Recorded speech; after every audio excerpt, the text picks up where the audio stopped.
iconografia e representação no selo sobre personagens da independência, tá bom? Deixa eu apresentar um pouco. Eu sou Marcela Marques, eu sou chefe do setor de documentação e pesquisa.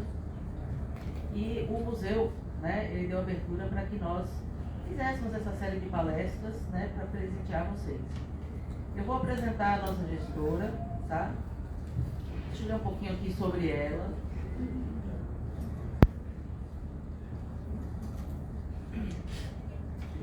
Eliane Pina, ela é pedagoga e museóloga, doutora em estudos em patrimônio da Universidade do Porto de Portugal, mestre em educação e contemporaneidade. UNEB, membro do grupo de pesquisa do CITSEM em Portugal. Ela é atualmente diretora executiva do Museu Eugênio Teixeira Leal, parecerista da revista Ideias, da Unicamp e da Expressão Extensão, da UFPEL, laudista de obras de arte do Instituto Cultural Itaú, Fundação Armando Penteado, Instituto Tomiotaki e Base 7, em São Paulo. Perita em parecer para projetos culturais, MIC. Então, assim, tem uma extensa carreira, é gestora do Museu Eugênio Teixeira Leal, né, sempre aberta para as nossas sugestões, para que a gente faça um bom trabalho para recebê-los, tá bom? Eu convido aqui a Eliane Pina.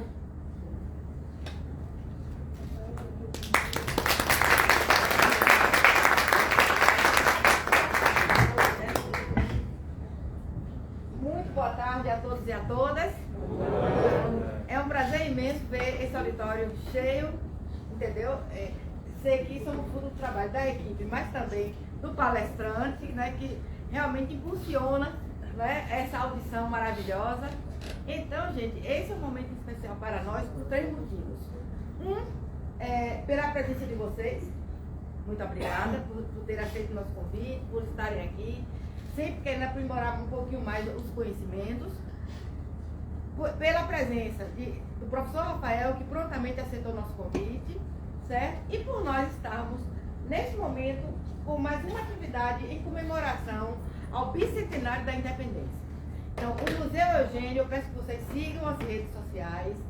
Nós temos uma vasta programação começada em maio e que seguirá até dezembro de 2023, né? Porque em julho de 2023 é que será a independência da Bahia, né? Então, nós temos essa programação extensa, né, composta por exposição, por declamação de poesias, por palestras, congressos, seminários e várias rodas de conversa, vários encontros, né, que nós vamos ter daqui até lá.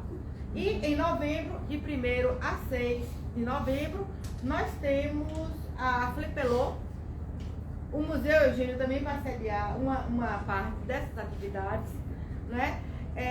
Agora, de 15 a 23 de setembro, nós teremos aqui a Primavera no Pelourinho, certo? Então, assim, vamos juntar 3 programações em uma só.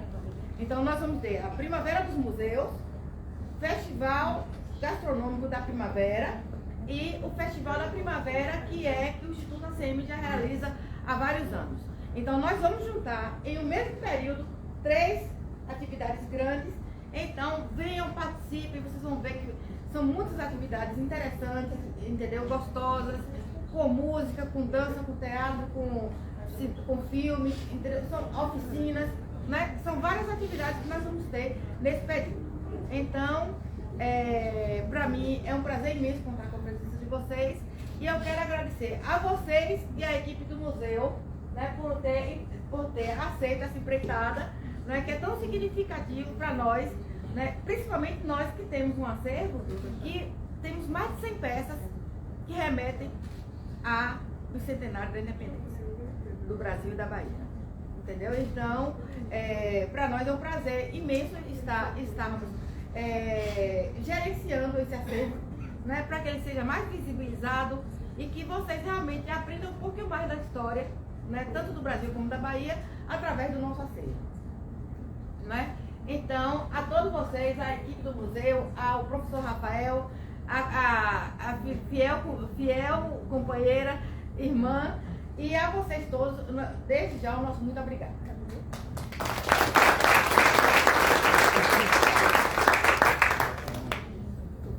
Bom, Agora eu vou falar um pouquinho sobre Rafael, certo? E Rafael, pessoalmente, ele é um cara fantástico, eu acho.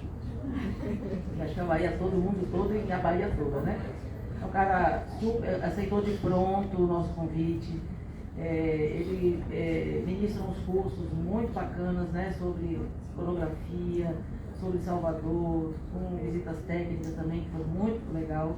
A gente passa a conhecer bastante Salvador, é Salvador que a gente não conhece, né, tão bem. Deixa eu falar um pouquinho sobre Rafael. Historiador, professor formado pela Universidade Federal da Bahia, pesquisador na área de cultura material, artes plásticas e iconografia, com ênfase na divulgação da cidade de Salvador e Bahia no Brasil e no mundo, durante os séculos XIX e as primeiras décadas do século XX. Também é consultor de assuntos históricos, culturais e políticos públicas, colunista em diversas revistas e jornais baianos sobre patrimônio, história e turismo. Foi historiador e assessor especial na Secretaria de Turismo da Bahia, setor do Governo do Estado da Bahia, responsável pelo turismo cultural, histórico e religioso do Estado e interlocutor de assuntos históricos, turísticos e culturais com o Ministério das Relações Exteriores, Ministério do Turismo do Governo Federal, PNUD, ONU, IFAM e IPA, Bahia Invest e as embaixadas na Bahia. Coordena o projeto de resgate do Toque dos Sinos da Bahia, trabalho reconhecido com placa honrosa. Coordenou programas da área de cultura, educação e patrimônio em instituições privadas e no governo. Foi responsável pela subcoordenadoria da Juventude de Salvador, na SEMS, Prefeitura de Salvador, e em seguida esteve à frente da coordenação de políticas públicas para a juventude na SPMJ e Polícia Militar. Sendo coordenador do programa Ingressar, em parceria com a Microsoft, do Infocentro da Juventude e das ações em parceria com o Parque Social e Ministério Público, do Tribunal de Justiça. Na área de audiovisual, participa e já colaborou como historiador, convidado ou consultor em diversos programas, séries, documentários, jornais e telejornais da TV Globo, Canal Futura, Fundação Roberto Marinho, TV Bahia, Jornal Correio, à Tarde, CNN, entre outros.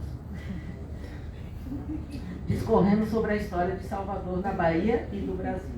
Também colaborou na organização e divulgação das campanhas e projetos visuais sobre o turismo baiano. É consultor de iconografia e artes plásticas, com especialidades nos séculos XVIII e XIX. Entre as instituições que já apresentou trabalhos e atuou como professor convidado e palestrante, destacam-se a Universidade Federal da Bahia, a UFBA, a Unijorge, Museu de Arte da Bahia, Museu Carlos Costa Pinto, Teatro Castro Alves, Instituto Histórico e Geográfico da Bahia e Museu Eugênio Teixeira Leal. Certo? Então seja bem-vindo, Rafael.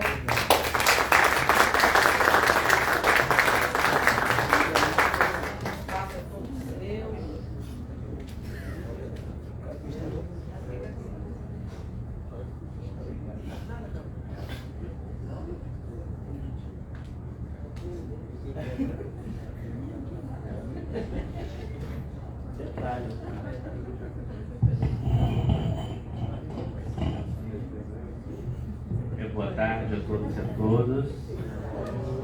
Eu fico muito contente pelo convite aqui no Museu Eugênio Teixeira Leal. Eu tenho uma relação muito afetiva com o espaço, desde muito pequeno.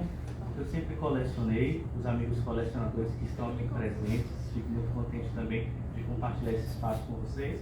Eu comecei a colecionar moedas e selos por conta de meu pai, e ao longo do tempo foi crescendo a coleção, e como eu acabei me enveredando para a área de iconografia, dos estudos das artes, das imagens, as moedas, os selos, as cédulas, como nosso amigo da museologia sabe muito bem, possibilita estudos maravilhosos, fantásticos, para entender cada período em que elas estavam inseridas.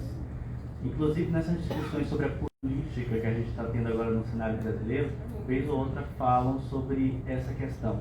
Porque estamos falando no modo em como as pessoas querem ser representados, tanto nas efígies de selos, ou como os personagens históricos são tratados com narrativas diferentes.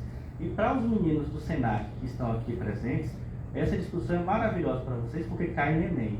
Né? Cada vez mais, e eu sempre falo isso em sala de aula, cada vez mais essa temática do Enem aberta à questão das artes está em voga, né? Está muito presente, inclusive com trabalhos interpretativos de obras de arte, textos de poesia, prosa, romance, etc. Inclusive, uma das questões que aconteceram no ano passado mostrou uma série antiga, acho que foi um dólar, para a pessoa contextualizar o personagem que estava ali representado. Então, esse assunto que vamos falar hoje cai também no Enem, espero que vocês gostem. Então, essa relação com o museu data de quando eu era bem pequenininho aqui na instituição, e eu fiquei muito contente quando o amigo Goulart, a diretora Mina e todas as outras pessoas falaram sobre abrir essa série de atividades ligada ao bicentenário da independência do Brasil aqui na Bahia.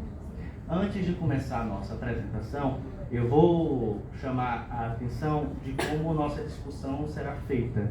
Muito mais no sentido de uma análise iconográfica, vamos discutir o que é isso, e não essencialmente em um estudo filatélico. Isso já é uma outra abordagem de estudo, onde o selo, objeto selo, né, passa por outras interpretações de análises possíveis. Então vamos observar especialmente as imagens que estão nesses selos, como elas estão representadas e o que elas significam. Então vamos partir da iconografia da história para falar sobre os selos e os personagens da independência aqui no contexto do Brasil, na Bahia. Perfeito? Por isso esse título, Personagens da Independência do Brasil na Bahia, Estética e Representação nos Selos Brasileiros. Na UFBA, minha área de estudo é Cultura Material e Iconografia, foi esse caminho que eu acabei seguindo, apesar de falar mais sobre Salvador, Antiguidade Tardia, mas falar sobre selos é a minha grande paixão. Então eu vou sentar aqui, que é melhor para eu conversar com vocês. Fiquem à vontade, por favor, para levantar a mão, para fazer perguntas, sugestões. E eu acho até melhor esse tipo de bate-papo, porque a gente vai lembrando de outras coisas. Assim como se fosse sala de aula mesmo. Você não precisa de nenhum formalismo. Deixa eu sentar. Esse está funcionando também? Mila, por favor, tu passa aí os slides. Pode passar, pode. Essa primeira frase, essa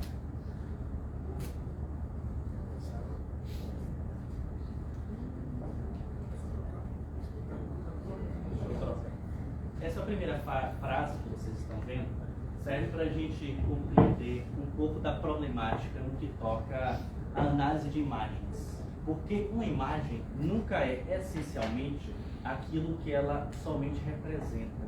E eu vou dar um exemplo muito claro para vocês com as redes sociais hoje. Isso vai ser tema de uma outra palestra. Mas se a gente pegar o Instagram hoje, né, todo mundo tira foto no Instagram retratando o quê? Felicidade, sucesso, né, que está bem de vida, que está num relacionamento bacana. E a gente sabe que nos bastidores as coisas nem sempre são assim, né? Está todo mundo passando por problemas, mas no Instagram e no Facebook não são representados dessa forma. E isso tem uma razão muito específica, porque imagens são seleções. A gente registra o que quer que fique para a posterioridade. A gente compartilha, divulga aquilo que quer que o outro veja da melhor forma possível. O Instagram é isso, né? Os vídeos do Reels, etc. E desde muito tempo atrás, os políticos tiveram esse saque, especialmente as elites políticas. Quando a gente fala de elite política, elite econômica, esses grupos que estão à frente de determinado lugar, tanto no sentido de ordenação política como econômico. E a partir do momento que eles perceberam o poder que essas imagens tinham, essas imagens foram instrumentalizadas a depender da situação e do interesse de cada um. Os políticos fazem muito bem isso. Os imperadores romanos faziam isso com as estátuas, que eu não trouxe aqui, mas vocês vão ver, ou vão lembrar de outros momentos, estátuas que mostravam esses imperadores em poses imponentes, em cima de cavalos, para mostrar vitória, suntuosidade. Quando a gente lembra de um rei, de uma rainha, a gente lembra de mais o quê? Uma coroa, um trono. São elementos que mostram o quê? Poder, status. Então essas representações imagéticas são seleções de como você quer ser representado e como essa representação continua ao longo do tempo. Quem trabalhou muito com essa questão do ponto de vista conceitual, isso é uma análise um pouco mais profunda, mas é interessante você saber, foi Roger Chartier, historiador. O próprio Peter Burke também faz esse tipo de análise, mais tarde vamos falar sobre ele. Antes de passar, é justamente esse sentido da frase que vocês estão vendo aqui atrás. Em todas as épocas, aqueles que governaram os povos sempre utilizaram pinturas e estátuas para melhor inspirar as pessoas com os sentimentos que ele desejavam dar. Então, essa troca dúbia está presente. Bina, se quer inspirar os seus alunos, vai se mostrar enquanto uma professora bacana, que tem um trabalho na sala de aula de diálogo com os alunos, a mesma coisa, Rafael, professor, né? Essa inspiração, essa troca de ação com essa repercussão que tem, faz parte das imagens e da forma como essa imagem é inserida na sociedade. No viés político, vamos ver como é que as coisas funcionam. Nem sempre é assim. Mila, pode passar, por favor. Esse primeiro slide é para a gente ter em mente que toda imagem que a gente tem em nossa frente, né, inclusive esse auditório, o espaço de um museu, etc., são construções. Porque uma peça é relevante e é importante por estar em um museu. Além de um valor histórico, além de um valor de patrimônio, né, de musealização que essa peça tem, essa peça é selecionada para estar ali. A própria vitrine que ela ocupa passa também a ter esse destaque. São peças que são colocadas em evidência. A mesma coisa uma fotografia, um selo, uma medalha, uma cédula. Então as imagens devem ser sempre problematizadas. O porquê dela estar naquele lugar. O porquê uma foto de capa de revista. O porquê uma imagem que é uma capa de um jornal, Correio, à Tarde, etc. E a imagem, as imagens de uma forma geral, ocupam um espaço de pesquisa, de estudo há muito tempo, desde a antiguidade, passando especialmente pelo século XIX e o decorrer do século XX, de uma forma mais teórica, né, com diversos pesquisadores que se debruçaram nessa área. É isso que a gente chama de análise iconográfica, é estudar, perceber aquilo que os meninos do curso fizeram no IGHB, é estudar e perceber o que cada uma dessas imagens representa. Né? Eu dei o exemplo do Instagram para vocês a título de brincadeira, ilustrativo, mas é nesse mesmo sentido, né? Como a gente sabe que uma imagem não mostra essa felicidade que eu falei com vocês? Conhecendo o contexto. Eu não tenho como saber o contexto do nosso amigo que está sentado na segunda fileira, né? Se ele posta uma imagem em um cenário de alegria e tal, não sei, viajando para Feira de Santana, Itacaré, né? Eu não vou saber de fato se ele está aproveitando aquele espaço ou se é só uma fake news ou é uma montagem, né, como acontece muito hoje. Eu só tenho noção do que isso representa analisando o contexto, analisando as fontes, cruzando documentos para fazer uma leitura sobre o que aquela imagem representa. A mesma coisa se a gente utilizar as imagens, por exemplo, do final do século XIX e do século XX, que mostram a cidade de Salvador. Depois eu até posso mostrar para vocês que está salvo no computador. Uma cidade selecionada, uma cidade que foi divulgada em postais, revistas e outras publicações, apenas mostrando os trechos de uma cidade moderna. A cidade antiga com problemas, vimos isso no curso, não foi mostrada, divulgada. Então essa análise iconográfica possibilita a gente desnudar, descortinar cada contexto em que aquela produção está inserida. Quem fala muito sobre isso é um autor chamado Panofsky. Os perigos e o contexto é o que temos que ter em mente, porque essas imagens podem enganar a gente. A mesma coisa de um selo, que está ressaltando um personagem que é dito como herói, que é colocado como herói, e que na verdade não é um herói. Ou que naquela época era um herói e que hoje em dia a gente reproblematiza. Ou seja, cada tempo tem os perigos para a gente analisar essas produções que foram feitas em cada regime político ou regime de situação em que a imagem ocupa esse destaque. E aí entra a questão da representação, desse mundo como representação, que é a questão discutida pelo historiador Roger Chartier. Pode passar, Mila, por favor. Nesse sentido, fazendo essas observações, a gente parte para o selo. O selo é uma das grandes invenções do século XIX. Eu falo selo postal. O século XIX é um momento, vocês lembram dessa aula no ensino médio ou nas séries anteriores, é um momento de grande conexão do mundo com outros lugares, né? Ásia, África, América, etc. É um momento de expansão, é um momento de conquista e é um momento de imperialismos, lembrando os estudos de Edward Said, entre outros teóricos. Esse mundo que está conectado, globalizado, precisa o quê? Se comunicar.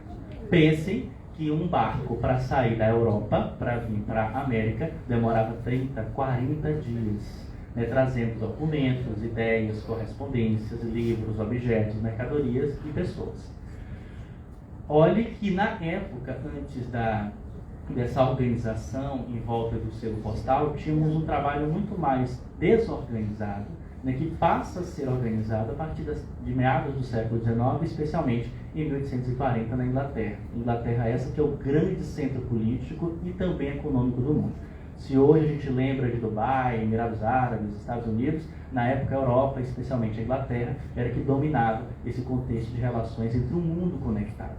Então se tem essa ideia de colocar o selo postal para organizar essas correspondências que eram distribuídas e encaminhadas naquele período. E o Brasil não fica atrás. Logo em seguida, o Brasil lança o seu selo, que é o olho de boi, essa raridade, né, que está aqui no meu lado esquerdo, que é uma peça muito significativa para a gente analisar. Eu acabei esquecendo de colocar o Penny Black, né, o selo inglês, para a gente fazer uma comparação, mas depois eu mostro para vocês. O primeiro selo que foi emitido na Inglaterra tinha a efígie da rainha inglesa, né, Vitória, porque isso é uma questão política, ela é representante, ela está sendo compartilhada, ela está sendo divulgada no selo postal, esse selo que vai rodar o mundo todo. Aqui no Brasil, em um momento inicial, nas discussões dos personagens que tiveram à frente, a figura de Pedro II não foi cogitada para ser colocada. Inclusive, alguns falaram, vão carimbar a cara do imperador? Acho que não é ideia tão bacana. Mas isso logo foi descartado, porque em um segundo momento, o imperador percebeu a potência que é ter o seu rosto estampado com um selo. Lembrando, naquele período não tínhamos redes sociais, não tínhamos jornais como a gente conhece hoje, essa comunicação estava no escrito, estava no palpável. Então, o selo, nunca percam isso de vista, é também uma forma de representação política e de publicidade. É uma forma de você compartilhar quem está dominando aquele regime. É uma homenagem ao imperador, né, ou a outros personagens que foram destacados.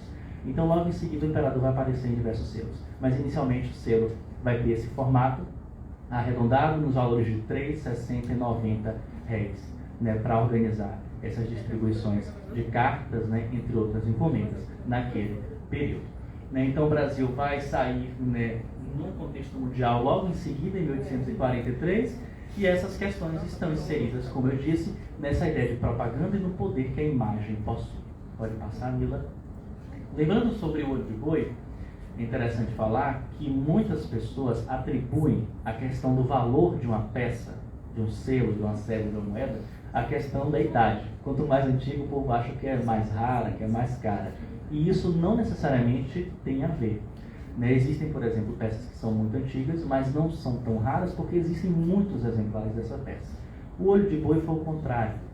Temos alguns exemplares disponíveis, um número inclusive considerável, de acordo com alguns valores, mas nem todas as peças são extremamente raras, são extremamente valiosas. Depende do que esse selo, do que esse objeto tem de valor para dar essa raridade para ele.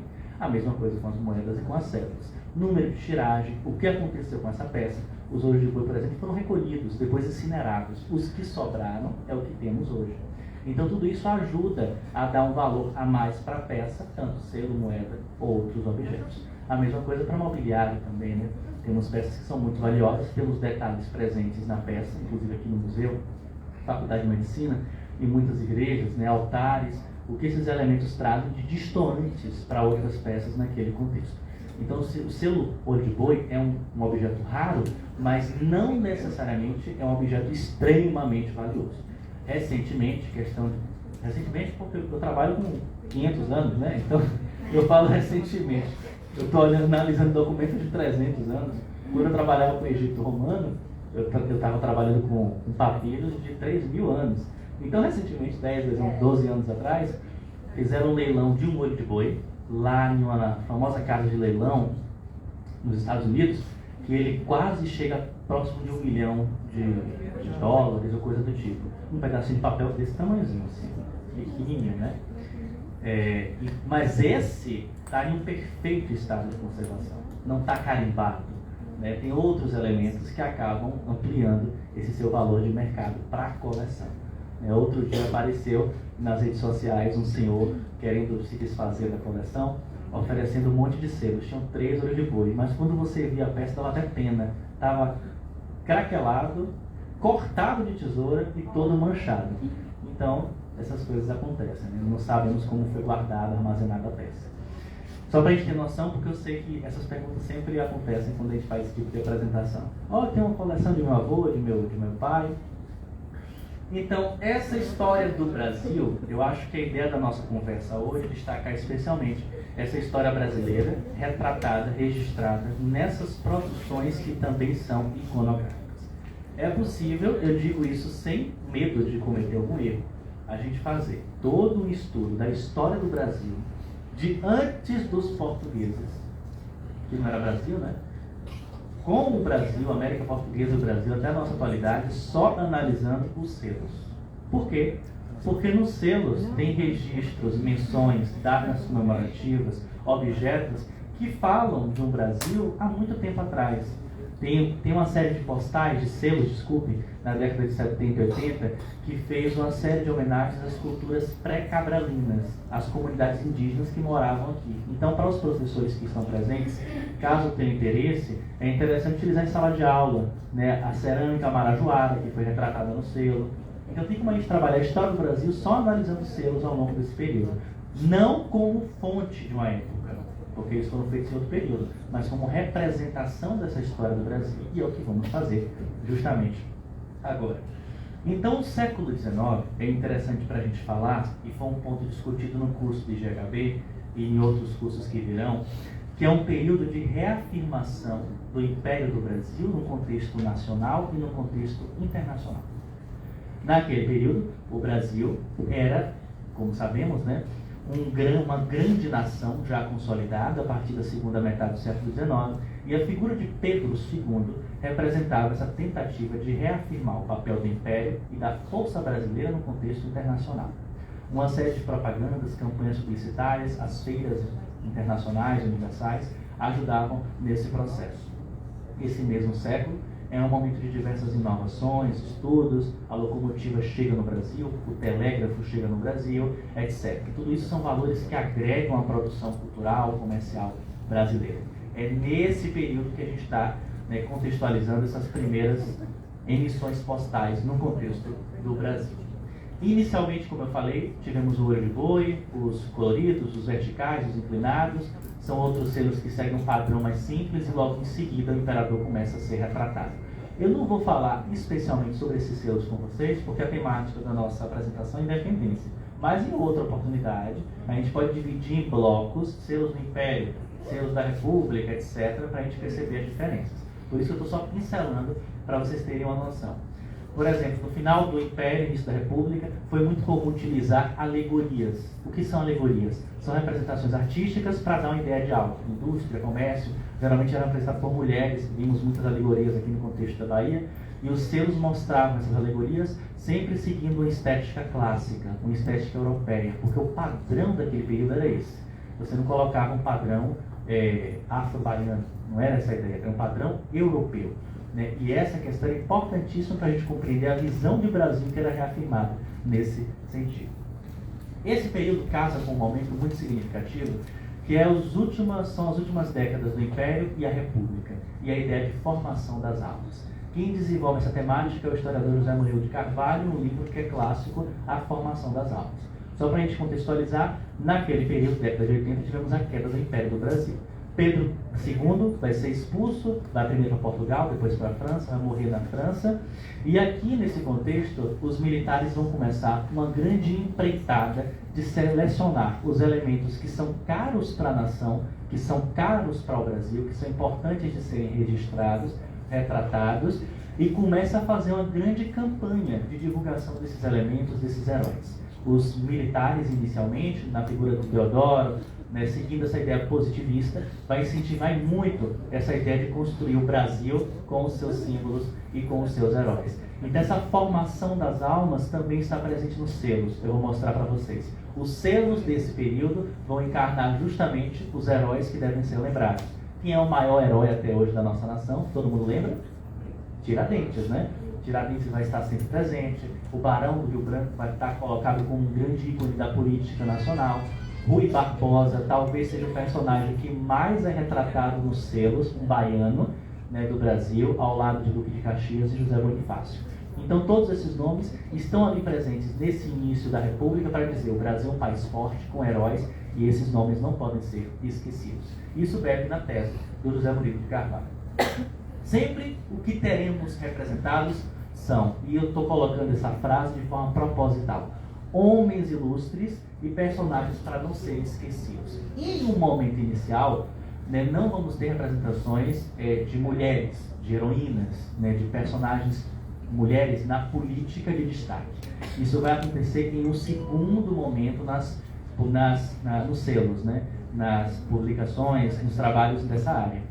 Até porque estamos falando do final do século XIX e início do século XX. Esse debate que hoje temos no que toca a questão de gênero é muito recente do ponto de vista histórico. Apesar que no século XIX tínhamos revistas e materiais diversos que já questionavam o papel da mulher na sociedade. No final do século XIX, por exemplo, tinha uma revista que falava lugar de mulher onde ela quer, não é só em casa, não é na política, costurando, tocando violão, indo no bar. Isso em revistas daquele período. Quem fala sobre isso é a historiadora Margaret Hack. Só que para a gente perceber isso em reproduções oficiais, já é um outro nível de debate, né, discussão que só vai acontecendo gradualmente ao longo do século XX. Então, nesse momento, são sempre homens, são sempre grandes personagens, são os presidentes, né, são personagens históricos, né, para serem lembrados. E isso vai mudando com o passar do tempo. E sempre datas e momentos específicos do Brasil que é selecionado para ser destacado. Vocês lembram daquela discussão dos bandeirantes há um tempo atrás, que tomou a discussão nas redes sociais, etc.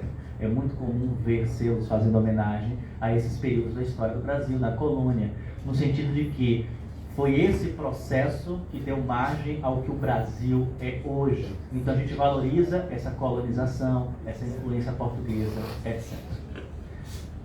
Essas efígies de poder, e eu vou destacar isso para vocês adiante, está diretamente ligada a essa questão de um viés nacionalista que vai se desenvolvendo no decorrer do século XX, e especialmente na época de Getúlio Vargas.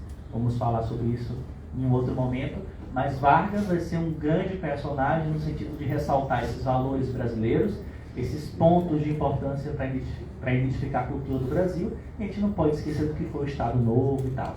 Então você destaca a efígie de determinados personagens, o perfil, a cara daqueles elementos, para a gente entender o que é o Brasil num contexto de Vargas. Inclusive o próprio Vargas é colocado ao lado de um ou outro para dizer que ele é também esse personagem que entra para a história do nosso país. Pode passar, Mila. Aqui temos um exemplo desses personagens que começam a ser retratados no contexto brasileiro no século XIX. Esse é um selo de 1877. Acertei? Exatamente. Eu estava tentando gravar. 1877, que mostra o imperador Pedro II de Barba Branca, né? É conhecido como selo Barba Branca. É um selo maravilhoso. Eu vou deixar alguns depois com a nossa amiga aqui, para o Museu Eugênio Teixeira Leal. Esse é um dos meus preferidos do Império, porque ele encarna mais essa estética de selos oficiais, seguindo o padrão inglês e francês. Depois a gente conversa sobre isso. A gente sabe que a iconografia de Pedro II, ao longo do tempo, passa por mudanças. Lilian Schwartz, historiadora, vai falar muito sobre isso, nas barbas do imperador. O imperador, desde muito cedo, Pedro II, até porque ele ocupa o reinado, o Império, né, com pouca idade, ele é construído, retratado sempre como o mais velho para mostrar autoridade, para mostrar força, para mostrar relevância naquele contexto. E esse selo que já mostra um segundo momento da vida dele, ele já está em meia idade, já está idoso, né? Mostra o imperador naquele período, mas ressalta essa característica desse ancião, desse imperador, que é um homem também das letras, que é um homem dos estudos, que é um intelectual. E foi um selo de grande circulação no contexto brasileiro. E a gente observar o Pedro II com essa barbinha branca é lembrar de uma outra fotografia que existia na segunda metade do século XIX, feita pelo fotógrafo Marc Ferrer, que registra o imperador dessa forma. Então os artistas que gravavam nos selos essas imagens, eles utilizavam como inspiração pinturas históricas, fotografias ou outros registros para mostrar esses personagens. E hoje em dia é interessante a gente lembrar que o processo de impressão é uma coisa, no século XIX era uma outra coisa. Para você fazer um selo, uma moeda ou uma cédula, que são processos distintos, nosso amigo pode discorrer mais sobre isso, porque é dessa área, tínhamos toda uma problemática de você, primeiro, fazer um esboço, transferir esse esboço para uma placa de cobre ou qualquer outra superfície, você transforma essa placa de cobre ou de ferro, etc., propícia para a impressão, e a partir daí você fazer uma série de tiragens. Então era todo um trabalho que não era só o artista, mas tinha o artista, o gravador, o litógrafo, e aí por aí vai. Então, os selos e outras peças, as próprias cédulas, também estavam inseridas nesse contexto. De todo um trabalho delicado, inicialmente feito à mão, e depois feito em série, para fazer a representação desses monarcas. E era aprovado como eram as moedas na época dos imperadores romanos, ou como eram as moedas na época do Império de Pedro I e Pedro II. Pode passar, Mila. Eu não coloquei nenhuma cédula aqui, me arrependi, mas depois eu mostro alguma para vocês, para a gente fazer essas análises também de outros elementos. Esse selo não é do século XIX, é da época da ditadura militar, né? de 1966, que também mostra Pedro II. Qual é a ideia nesses dois selos que eu mostrei, no próximo que eu vou mostrar? Pedro II está sempre presente. Ao longo de mais de 100 anos, quase 100 anos, ele está presente, ele está retratado, porque ele não pode ser esquecido. Ele é imperador, ele é um nome icônico, ele foi o último imperador do Brasil, né? Inclusive um personagem muito curioso, gosto muito da figura de Pedro II, e ele sempre foi lembrado ao longo desse período, né? Então isso dialoga com aquele exemplo que eu falei inicialmente com vocês, da questão da representação, da questão das ideias que são trabalhadas com Chartier e o próprio Peter Burke, nessa ideia dos usos políticos. Pedro II não é mais um imperador, mas ele é um nome histórico para ser lembrado, e ele sempre é evocado ao longo desse tempo. Então esse selo, por exemplo, mostra uma série que data da década de 40 do século XX, que são os vultos célebres, os vultos históricos no Brasil. Lançaram inicialmente em 40, 50 alguns selos nessa estética, quadradinho com um personagem no meio, e nas décadas de 50, 60 e 70 continuaram fazendo diversas emissões desses personagens históricos. Pode passar, Mila. O outro selo que vocês vão ver retrata justamente isso, que é o Pedro II, mas no aniversário de 150 anos. Então, novamente, ele volta. Né? Lembrando, estava conversando com o nosso amigo mais cedo, os selos, diferentes das cédulas, eles possuem diversas emissões ao longo do ano. Não é um padrão como réis, cruzeiros, cruzeiro, cruzados ou real, que você tem aquele tipo de cédulas que fica 5, 10 anos. Né? Ao longo de um ano temos várias emissões de selo. Então dá muito mais margem de fazermos homenagens e de fazermos lembranças históricas. A imagem retratada de Pedro II segue a mesma ideia dos selos anteriores, só que o selo também, outro ponto de importância para a gente destacar, é um outdoor. É uma moldura, onde tem informações, não só de imagens como escrita. Então embaixo vocês têm esses detalhes que eu estou falando com vocês, sobre os 150 anos do nascimento de Pedro II. O jaleco que ele utiliza, as medalhas que ele utiliza, também são elementos importantes para a gente entender como esse imperador está destacado. Ele não está como um civil, ele está como um imperador condecorado. São elementos que o próprio Peter Burke chama muita atenção no livro Testemunha Ocular. Pode passar. Esse outro selo que vocês vão ver agora já segue um outro padrão. Segue essa questão da lembrança de datas e eventos importantes na história do Brasil. Essa pintura que vocês estão vendo agora é muito significativa. Né? Vocês já percebem o porquê, a temática que ela trabalha. Né? Essa questão da lei do ventre livre em uma homenagem, uma lembrança que foi feita no ano de 1971. Mas o que retrata essa pintura? É uma mulher, uma negra, provavelmente como era conhecida naquele período, uma ama de leite, amamentando uma criança branca, enquanto seus filhos ficam esperando a vez. Então, é uma pintura que dialoga com o contexto da lei há 100 anos atrás, porque é um selo especial, e que não deixa de fazer também uma crítica com aquele contexto. Então, os selos têm diversas modalidades de observação crítica. Não são só registros fazendo menção a um período ou uma data. Também carregam a expressividade de um contexto, e essa tela do nosso amigo Emílio de Albuquerque, Lucílio de Albuquerque, desculpa, registra muito bem isso. É uma tela antiga que foi retratada, né, novamente impressa em um selo para fazer essa homenagem. Pode passar, Mila. Esse outro trabalho, ainda nessa linha de homenagens a momentos, a passagens históricas, mostra os 400 anos do Brasil, 1500, 1900. E em cima vocês têm um anjo que segura como é o nome? As correntes, fazendo uma alusão à escravidão. De um lado tem uma data, de uma lei da abolição, lei áurea, e do outro temos a 28 de setembro, que faz referência à lei do ventre livre. Então é novamente esse resgate à história, aos momentos históricos, onde a iconografia mostra pra gente o que o selo representa, essa ideia de liberdade. No caso, no selo, né, é quase que uma figura romântica, né, angelical, quem dá essa liberdade, quem traz essa liberdade é esse anjo, essa alegoria na parte de cima. Quando a gente sabe que a liberdade, evidentemente no século XIX, foi travada com muita força e resistência de diversos agentes naquele período, especialmente de homens e mulheres negras, quilombos, etc., personagens importantes como Luiz Gama, entre outros. Sobre esse debate, no que toca à questão racial, tem como a gente fazer toda uma problemática no que toca à representação, de como negros foram representados em selos, o próprio Machado de Assis, etc. Só que não vamos fazer isso hoje porque é independência, mas em outro momento a gente pode fazer. Pode passar, Mila. Esse daqui é muito especial. 400 anos da cidade de Salvador. Salvador apareceu nas emissões brasileiras mais ou menos umas 15, 20 vezes, em diversos selos, falando de personagens, de datas históricas ou de momentos.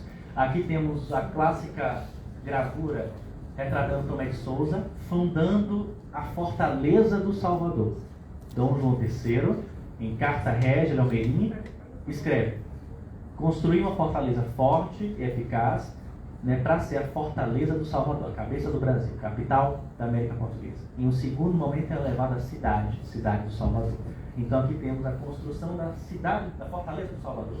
E no fundo, além dos personagens registrados, vocês estão vendo os andaimes. Dá para ver?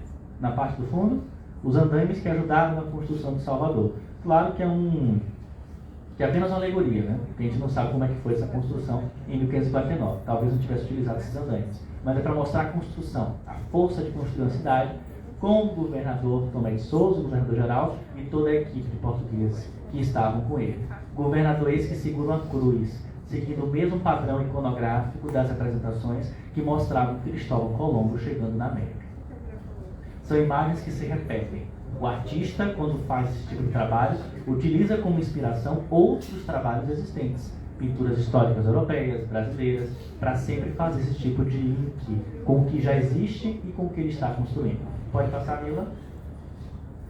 Castro Alves também foi homenageado, não só a efígie de Castro Alves, como um dos trechos dos seus poemas na parte de baixo. Pode passar.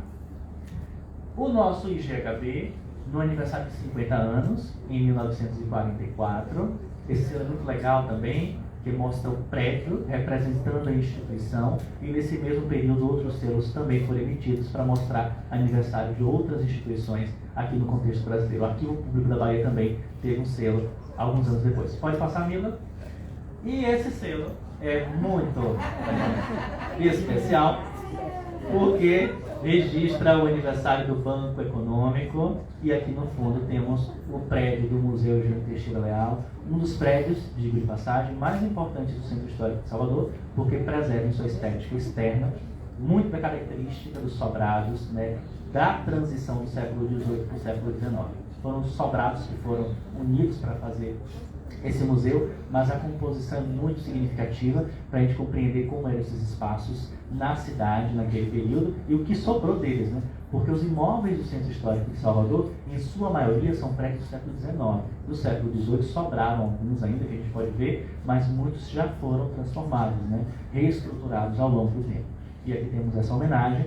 No curso, falamos sobre a importância dos bancos no contexto da Bahia. O primeiro banco privado foi baiano, né, no contexto do século XIX. Quem vai falar sobre isso é Pinto de Aguiar, né, não só sobre o antigo Banco da Bahia, a Caixa Econômica naquele período, entre outras instituições. Então, o museu está aqui representado nesse selo, que também tem aqui.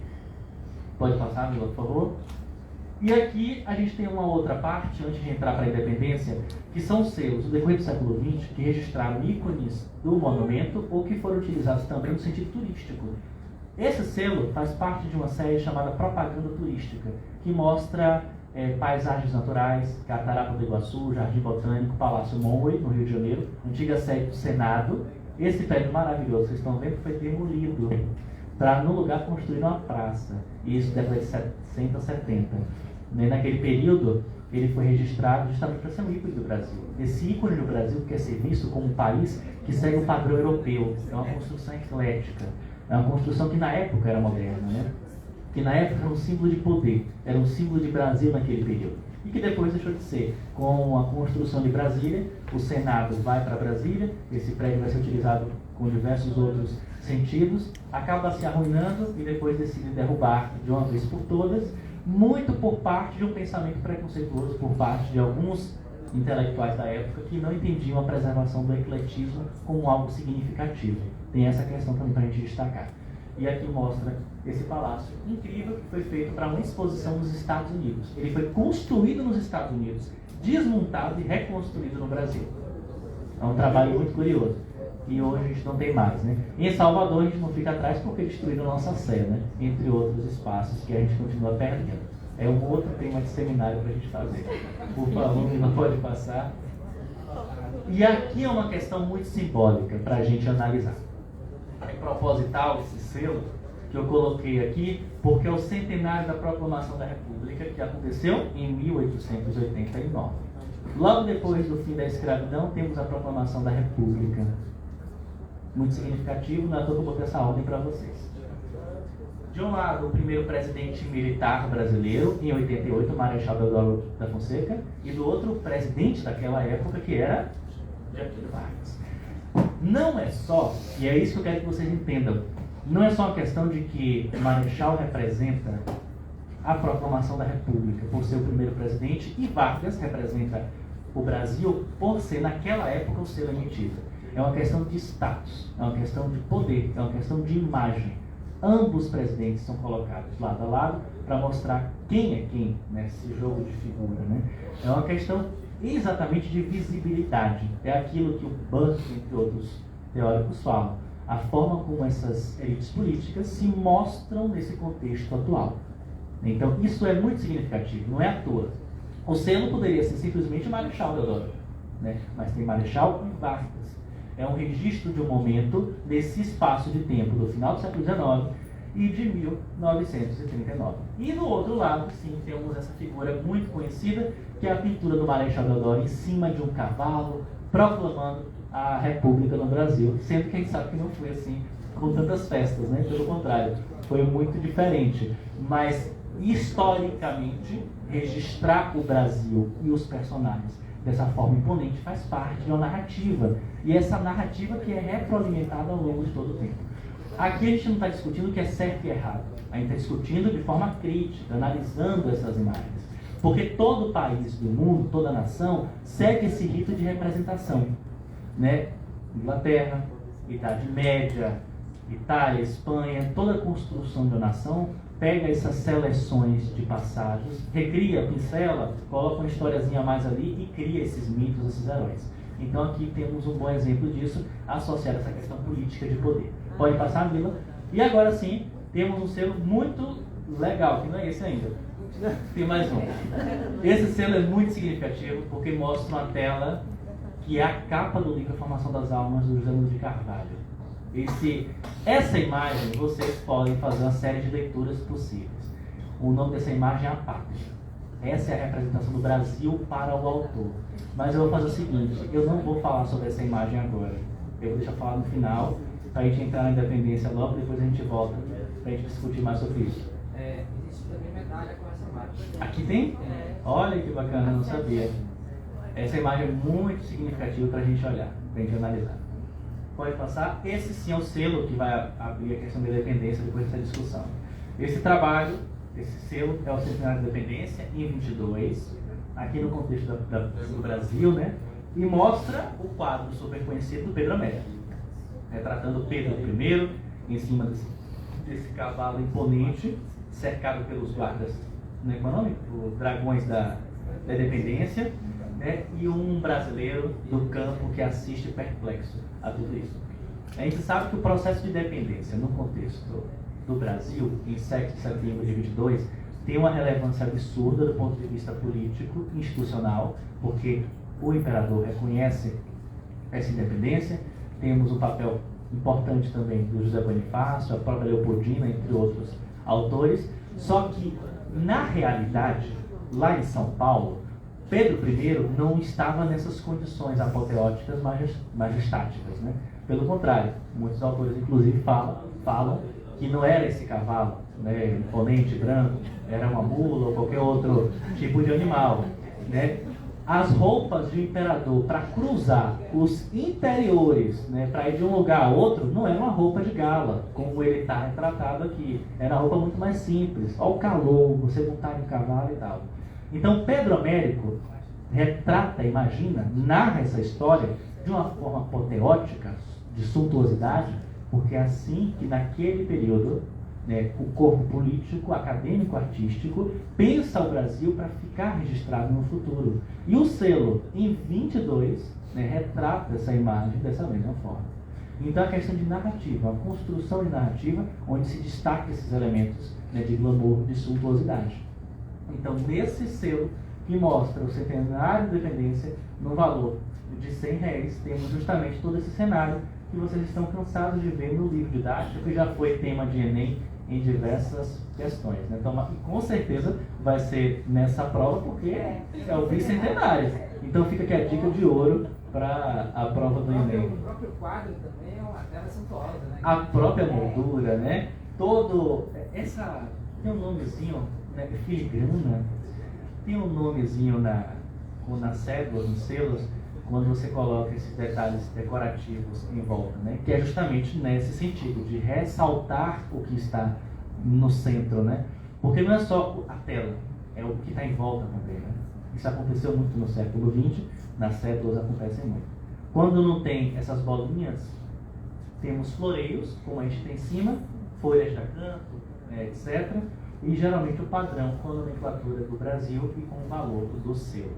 Mas temos outros detalhes que são mais suntuosos. Pode passar.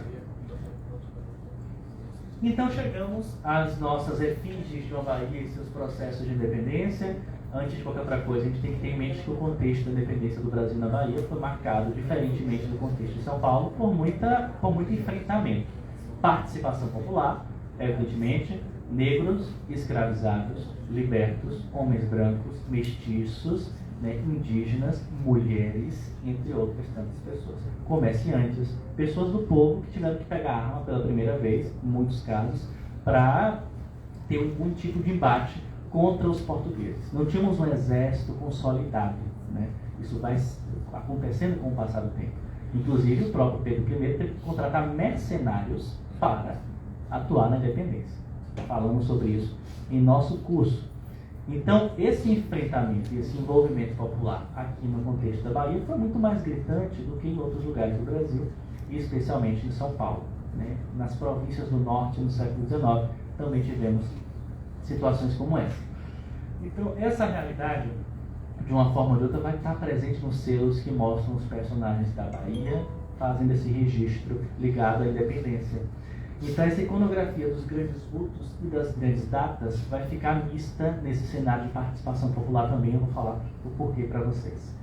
A Bahia já era vista, tanto no final do XIX como no início do século XX, como lugar que era referência de tradições. Por quê? Porque a Bahia foi o primeiro, a Bahia, né, foi a primeira em tudo. A primeira capital, o lugar onde os portugueses chegaram, a primeira faculdade, o primeiro curso superior, escola cirúrgica, faculdade de medicina, os primeiros bancos, o principal porto no século XVIII, em alguns anos, de todo o hemisfério sul, foi aqui em Salvador, né, entre outros tantos e tantos aspectos. E tinha uma tradição muito ligada à questão cultural e religiosa, e o Brasil, né, esse corpo político e intelectual, tinha muito noção disso. No século XIX, parte significativa dos senadores eram baianos, Consuelo Novaes Sampaio vai falar sobre isso.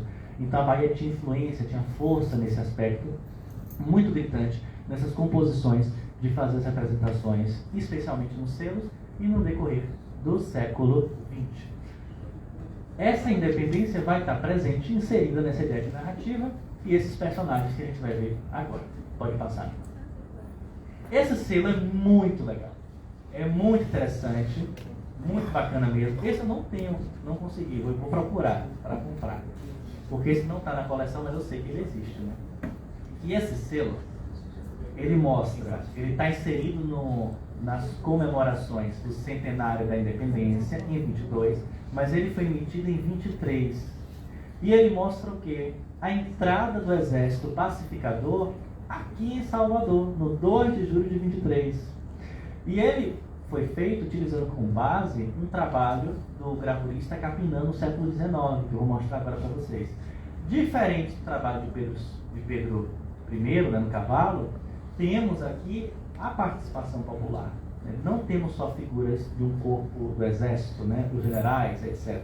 Temos o povo também inserido. Não sei se vocês estão conseguindo ver direito o selo, né? Mas eu vou mostrar a imagem comparativa. A entrada do exército pacificador foi uma grande festa, onde pessoas que participaram, não só integrantes desse corpo de exército, ou com a noção militar, adentraram a cidade de Salvador. E as religiosas do Convento da Soledade montaram um arco florido para receber esses integrantes, que é esse arco que vocês estão vendo aqui, e no fundo, essas portazinhas é do Convento da Soledade. Então esse é um selo muito bacana, uma homenagem de Salvador e da Bahia a nível nacional, em nível nacional, em 1923. Pode passar? Essa é a gravura que eu falei com vocês, que inclusive foi uma gravura destrinchada pelo historiador Braz do Amaral, no Diário Oficial da Bahia, década de 20. E outros estudiosos também trabalharam com esse tipo de trabalho do Capinã. Então o artista que fez o selo utilizou como base esse trabalho, que é da década de 30 do século XIX, para gravar a emissão postal. Nesse trabalho, eu acho que cortou, mas desse lado esquerdo aqui, da minha mão, tem a representação do caboclo, do indígena, né? Depois eu mostro para vocês, que acabou ficando fora do selo, mas no original tem do lado de baixo aqui. Como a moldura do slide tem esse retângulozinho, acabou cortando, mas eu vou mostrar para vocês daqui a pouco. Pode passar. Maria Quitéria, né, tem uma história muito curiosa, porque ela foi uma mulher no século XIX que seguiu em um aspecto distoante daquilo que se esperava e que obrigava as mulheres naquele contexto a seguir. Como sabemos, ela lutou e foi reconhecida em vida, inclusive pelo próprio Pedro I, como uma heroína e condecorada dessa forma. Então, tanto no século XIX como no decorrer do século XX, Maria Quitéria de Jesus era uma referência de uma heroína no contexto brasileiro, né? Não só soteropolitano e baiano, como brasileiro. Então, no centenário, fazem a homenagem a Maria Quitéria, né? Utilizando como base uma gravura que é a única, de fato, conhecida daquele período, que está no livro da Maria Graham. Pode passar, Camila, por favor? Que é essa imagem. Essa é a original do século XIX, então o gravurista, 100 anos depois, utilizou essa imagem como referência para fazer o selo. Então o padrão mesmo, o tipo de vestuário, né, as pessoas que estão no fundo, essa temática de vegetação no fundo, para dar uma ideia naturalista. Maria Graham está inserida no contexto do romantismo. As pinturas, as gravuras inserem esses valores do romantismo. Nossa amiga sabe disso, né? E temos muitos trabalhos que bebem dessa questão do ponto de vista acadêmico. Então os artistas que vieram para cá acabam de uma forma ou de outra sendo influenciados nessa temática. Pode passar, Mila. E a nossa última personagem registrada num contexto de independência é a nossa madre Joana Gepe, né, que foi assassinada no convento, né, ali próximo da Lapa, no convento da Lapa, né, e foi também imortalizada tanto no XIX como no decorrer do século XX, especialmente no século XX, só que essa representação já é da década de 60, seguindo aquela série de selos de vultos históricos para serem homenageados. Essa representação de Joana Gepe, eu não tenho um padrão de comparação, né, cópia colocada no selo. Temos muitas pinturas semelhantes, como a que tem no GHB, no próprio convento e no Museu de São Paulo, que são semelhantes a essa. Então o artista se inspirou em alguma dessas para fazer esse tipo de representação e colocar no selo. Então, no geral, a independência do Brasil na Bahia ficou representada nos selos postais, especialmente nesses selos. Só que a Bahia esteve representada em outras tantas produções ao longo do tempo, que essas não vão entrar agora, vão entrar no segundo momento, em outra oportunidade. E, seguindo o calendário festivo dos 200 anos da independência, temos, né, novas emissões de selos, que inclusive vai acontecer agora no sábado, no Correio da Pituba. Brota 6. Desculpe, eu estou antigo, porque os colecionadores ficavam no Correio da Pituba, né? Não brota sempre, exatamente, pela manhã, com a emissão dos selos comemorativos à independência, inclusive mostrando outros personagens que também atuaram na área. Eu não coloquei os selos porque eu não recebi ainda e eu não consegui ver, mas me mandaram uma fotozinha, uma resolução bacana, mais ou menos pelo WhatsApp, mas depois eu mostro para vocês. Vale a pena quem quer participar. Tem uma exposição que já está aberta também, nos quadriláteros da Biblioteca Pública do Estado da Bahia. É, com selos? Olha que maravilha. Quanto você mandou, não? Ah, pronto. Verdade, exatamente. Pode passar, Mila. E a gente vai encerrar agora a nossa apresentação. Eu gosto sempre de trabalhar com essa frase do José Saramago, que é um escritor maravilhoso, né? No livro Ensaio sobre a Cegueira, porque a gente tem que ter esse cuidado em analisar as imagens, porque as imagens nos enganam constantemente. Vivemos em uma sociedade visual, né, meninos? Muito visual. Todo mundo, né, faz uma disputa de imagens, né, nesse mundo louco que a gente vive. O que são as redes sociais se não imagens? Então a gente tem que ter muito cuidado em reparar essas imagens. Não é só ver, tem que reparar essas imagens. Por isso que eu termino com José Saramago e agora abro para as perguntas. Muito obrigado, agradeço muito estar aqui com vocês e até a próxima.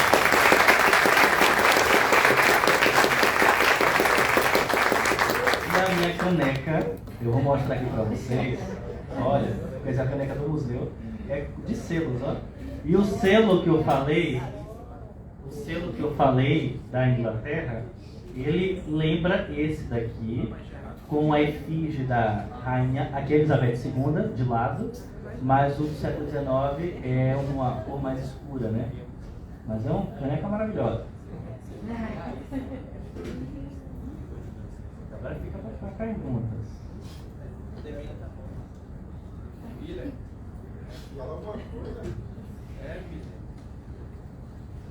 Eu queria saber qual era o critério de precificação dos selos naquela época. Não para coleção, para os valores, né? Cada selo recebia um valor a depender do tipo de encomenda, né? Se você queria despachar uma carta ou qualquer outro tipo de objeto, você pagava justamente a depender da encomenda, e por isso que cada um tinha um valor específico, né? Centavos ou selos mais caros. Para a coleção, são outros critérios, né? Que hoje em dia, tristemente, não tem mais tanta importância. Tínhamos clubes filatélicos, tínhamos sociedades filatélicas, já tivemos um momento em que os selos eram disputados, tinha até briga para você conseguir selo, né? Quando chegava lá no correio, que todo mundo queria um selo. E quando o selo é raro, tem uma certa disputa. Então hoje em dia é uma coisa muito mais. Qualquer pessoa pode começar uma coleção. Qualquer pessoa pode começar uma coleção, porque você encontra de forma muito fácil.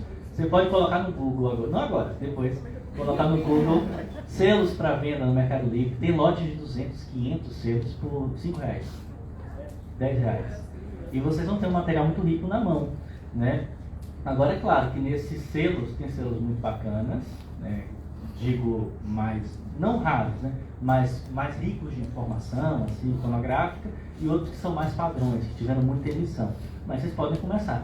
Geralmente tem muitas pessoas que começam com temas, né? Começa com pássaros, locomotiva, aviação, carro, personagens históricos, datas importantes, e por aí vai. Eu comecei a minha com selos do Egito e da Índia.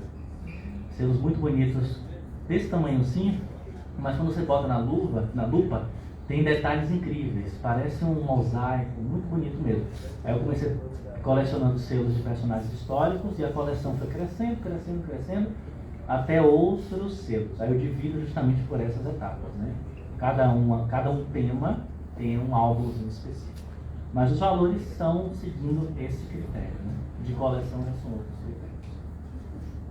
Professor, atualmente, assim, na história recente, como é que funciona o processo de decisão e quais instituições envolvidas para decidir qual ser vai ser feito, qual imagem vai ser impressa numa cédula? Até onde eu sei, porque era assim, é o Correio, juntamente com a junta que é escolhida e faz esse tipo de decisão. E claro que tem a participação de outros órgãos do governo. E já tivemos ao longo do tempo muitas consultas públicas, né, para a escolha de personagens, trabalhos que eram representados, artistas que eram convidados para fazer os selos. Eles ficam muito atentos a essas datas comemorativas. 200 anos da abertura dos portos, eu não coloquei para vocês, mas fizeram consulta para convidar artistas, etc. E aí é feita toda uma comissão para escolher a temática, o tema, os personagens retratados. A grande questão é, por isso que entra o contexto, porque isso deve do contexto. Na ditadura militar, por exemplo, estamos falando de um momento em que os militares estavam à frente da política no Brasil. Então, nesse mesmo período, vamos ter presente nesses selos um discurso muito ligado à temática militar, por uma questão óbvia, eram os militares que estavam à frente. Então, Duque de Caxias aparece demais, aparece várias vezes. Né? Alguns presidentes são retratados, mas não porque era ditadura, porque isso aconteceu em toda a história do Brasil. Sarney recebeu um selo, Fernando Henrique Cardoso recebeu um selo, Lula recebeu um selo, não sei se Bolsonaro tem, provavelmente deve ter também. Cada presidente tem um selo para mostrar que ele é o representante da nação. Mas quando a gente observa o contexto, a gente vê um direcionamento para algumas temáticas que ficam mais em ascensão. No Estado Novo, esses valores nacionalistas, por exemplo, ficam mais em voga. Então tem uma interferência política ali por trás. Né? No início da República, por exemplo, essa questão das alegorias, muito presente, a ideia de indústria, comércio, fica muito evidente, porque a República, no início do século XX, estava tentando se afirmar no contexto mundial como um lugar moderno, um lugar que não está atrás dos Estados Unidos, da Europa. Essas ideias positivistas estão ali presentes. Então, essa ideia de ressaltar uma indústria forte no Brasil começa a ficar presente também, e a gente vê nos selos. Né? E isso vai aumentar especialmente a partir do governo de Venceslau Braz, onde então são dados passos significativos para a industrialização no Brasil, Washington Luiz, etc. Automóvel, JK, vocês lembram dessa na escola, né? O incentivo automobilístico. E a gente começa a ver Brasília aparece em tantos selos. Tem inclusive um artigo só sobre os selos que são representados com a temática de Brasília. Então cada momento, né, acaba interferindo nesse tipo de produção. Mas é muito forte essa questão política, né? Porque, repito, nada é sem intenção, tudo tem uma intenção por trás. Inclusive agora, esse selo especial que vai ser lançado, não é só um registro histórico, tem outras leituras também para a gente fazer. Por favor. Na verdade, são muitas curiosidades, né? Mas eu teria que fazer um curso para poder esclarecer tudo. Mas a primeira... Vamos fazer aqui. Vou ver o calendário. Mas a primeira eu fiquei especialmente curiosa, né? Porque você falou que eram representadas rainhas, né? Presidentes e tal, e aqui escolheram o olho de boi. Aí eu queria saber por quê, né? E qual é o significado do olho de boi? Os registros, né, que temos, né, da época mostram que inicialmente foi recomendado ao imperador Pedro II que seguisse o padrão inglês. É porque quando eu descer, eu vou mostrar para vocês. Porque o padrão do primeiro selo do mundo seguiu aquela ideia de representar a rainha Vitória, na Inglaterra. Né? Que é um padrão que já era presente onde? Nas moedas, nas medalhas. Vocês lembram daquelas medalhas antigas romanas, das moedas romanas? É a efígie do imperador de lado, assim, ó, com a coroazinha. Né? Essa efígie era presente em moedas muito antigas, desde a época dos persas, é representada dessa forma. Né? Os imperadores deram um novo gás, né? Nova força desse tipo de representação. Então o selo bebeu desse tipo de característica que era mais ou menos a oficial. Então recomendado naquele período que aqui no Brasil o primeiro selo seguisse essa ideia. Só que alguém, não lembro o nome exato da pessoa, recomendou que não seria interessante, nesse primeiro momento, carimbar o rosto do imperador, né, no selo. O cara é quase uma coisa agressiva, coisa do tipo. E originalmente colocaram a representação desse olho de boi, que é o nome popular que ele teve, né, que lembra mesmo o olho de boi, redondinho, nessa primeira emissão de selos. E esse padrão continuou, é porque eu não mostrei nas imagens, mas os outros, que são os verticais, inclinados e os coloridos, lembram muito, só que eles têm uma outra forma e outros são coloridos, amarelo, azul, tem um que é mais vermelhinho. E só em um segundo momento que vem o imperador Pedro II, e já vem, claro, com um certo atrasozinho, mas que ele não vai perder o bonde ou o trem da história naquele período, e ele começa a ser representado também em diversos selos, né? O Áureo Verde, Percy, Barba Branca, entre outros. Foi essa a história. Em outros lugares do mundo, eles não seguiram essa imagem oficial do imperador, do presidente ou do monarca.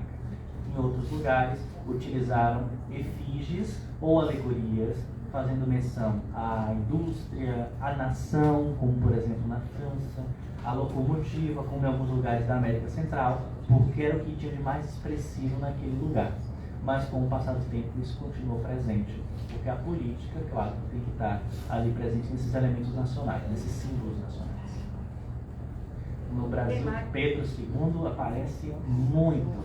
Eu vou fazer, foi a ideia que conversei com o Goulart, que eu mando um abraço, agradeço muito o Goulart, que é um querido, um dos maiores colecionadores aqui da Bahia, um estudioso, né, principalmente de cédulas. Vou fazer ainda uma palestra só sobre Pedro II, porque tem muitos selos sobre ele e a gente junta selos e cédulas. Tem algumas cédulas, por exemplo, de Pedro II, que mostra ele no meio, de um lado a alegoria do café e do outro da locomotiva. Agrícola, indústria, né, comércio, ligações, né? O trem chega através de Mauá, do Barão de Mauá, na época de Pedro II.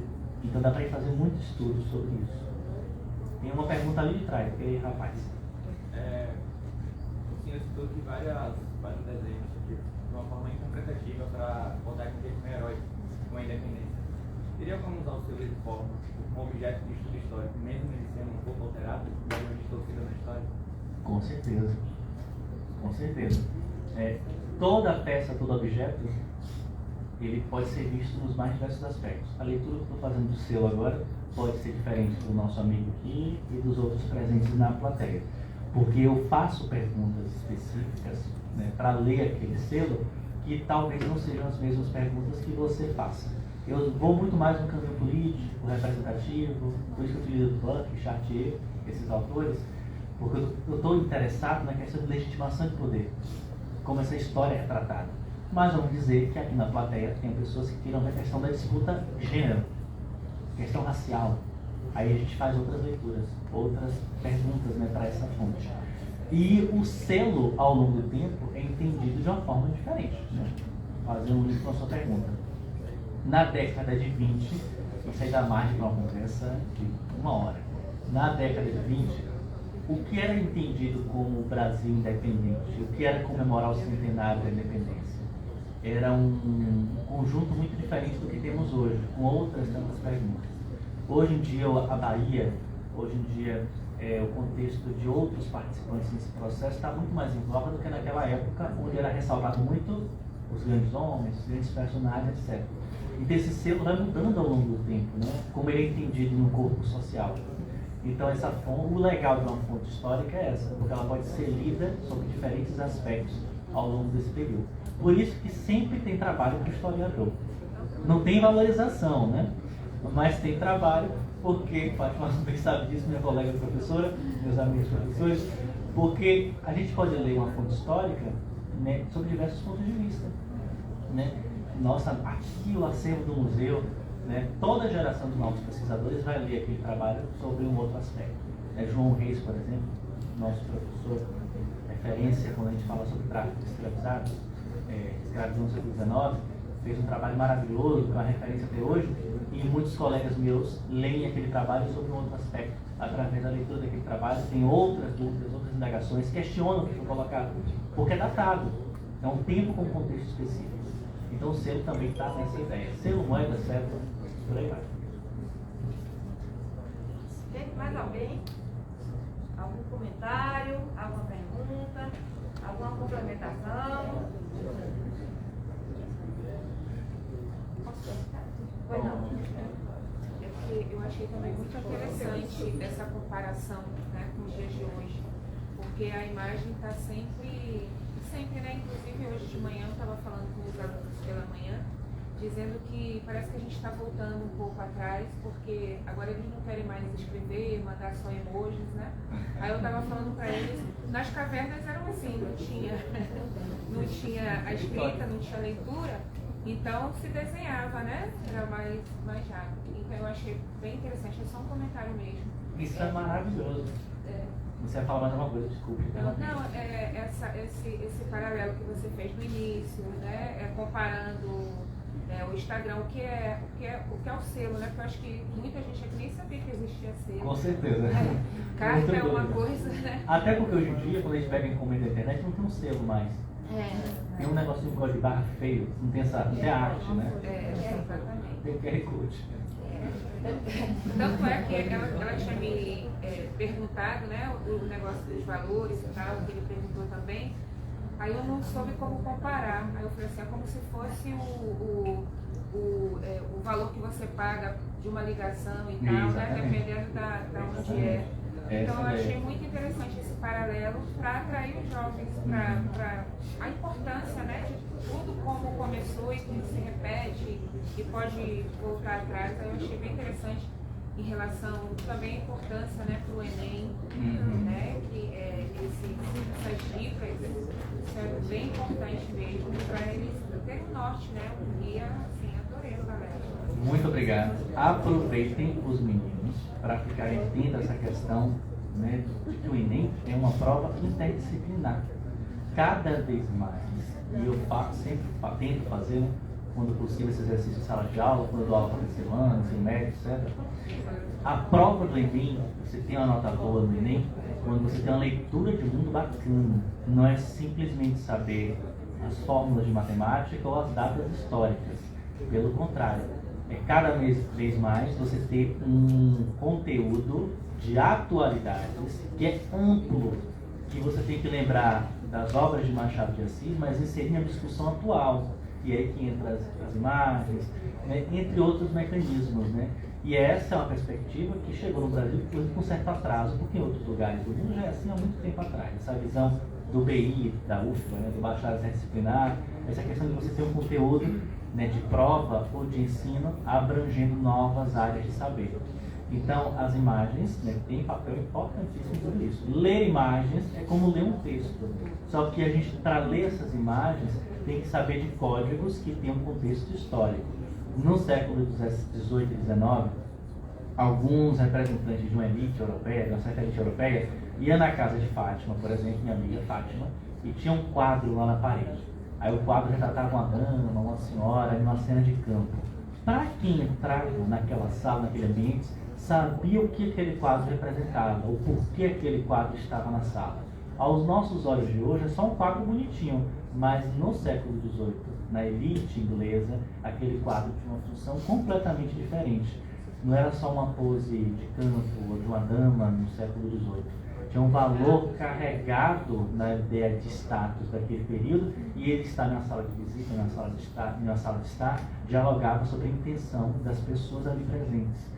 Então as pessoas sabiam ler imagens. Com o passar do tempo vão perdendo, né? Nem todo mundo, porque era uma coisa muito elitista, né?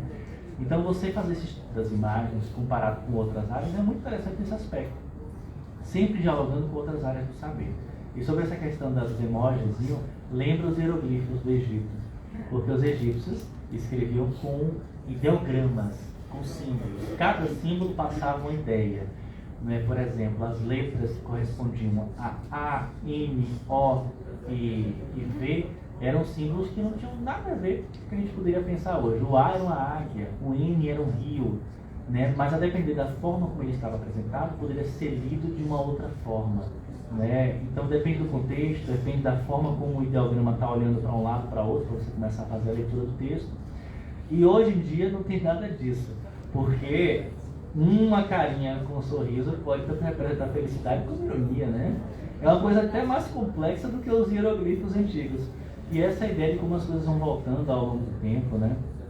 Ou sendo simplificadas ou aperfeiçoadas mais. E a questão também, Rafa, de quem interpreta. Você pega um texto, por exemplo, a questão do viés ideológico. A gente vive muito aquela questão das bandeiras, dos espectros, né? Eu sou petista, eu sou do PSOL, e muita gente tem nossas bandeiras e como a imagem ela se comunica, por exemplo, cores. Geralmente quando se fala de espectro político, quando a gente liga a cor vermelha, a gente se remete à esquerda. está acontecendo um fato muito importante e interessante na nação, referente à bandeira brasileira. Aquela imagem, você quer eu ia voltar, né, da bandeira. Ah, tem que voltar, verdade. A bandeira brasileira está sendo um vitupério, né? Porque o atual presidente está usando a bandeira brasileira, a gente sabe que muitas coisas devem se ressignificar, não. Mas independente de espectro político, questão ideológica, nós somos brasileiros, né? A bandeira. Nunca foi tão atual essa discussão. Exatamente. É o símbolo nacional que é utilizado em diversos aspectos, sequestrado. É uma questão interessante. E sobre essa imagem, que é muito legal, que é muito significativa, eu vou deixar vocês lerem as imagens. Por favor, façam a leitura da imagem. Geralmente a gente analisa um quadro, uma pintura, um selo, etc., dividindo o que representa de cada lado, os personagens que estão em primeiro, segundo, terceiro plano, quem são os personagens, como estão retratados, o ângulo, o tamanho. Vamos lá, me digam o que essa imagem mostra. Eu tenho uma curiosidade. A historiadora Lilian Sul colocou hoje num texto, né? Instagram? Falando do presidente, a imagem, quer dizer, tudo que você disse, a imagem que a gente olhasse muito para o lado esquerdo. Por que vocês acham que essa observação do lado esquerdo é importante?